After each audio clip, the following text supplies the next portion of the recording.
Alam mo, kapag tumatanda na pala tayo, mas priority na natin yung paano maging masaya.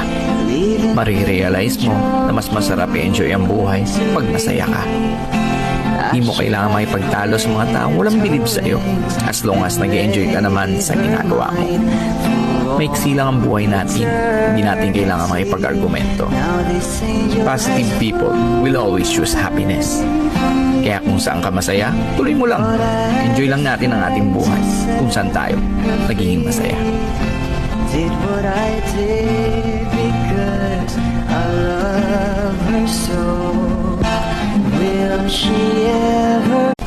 Alam mo, kapag tumatanda na pala tayo, mas priority na natin yung paano maging masaya. Marirealize mo na mas masarap i-enjoy ang buhay pag masaya ka.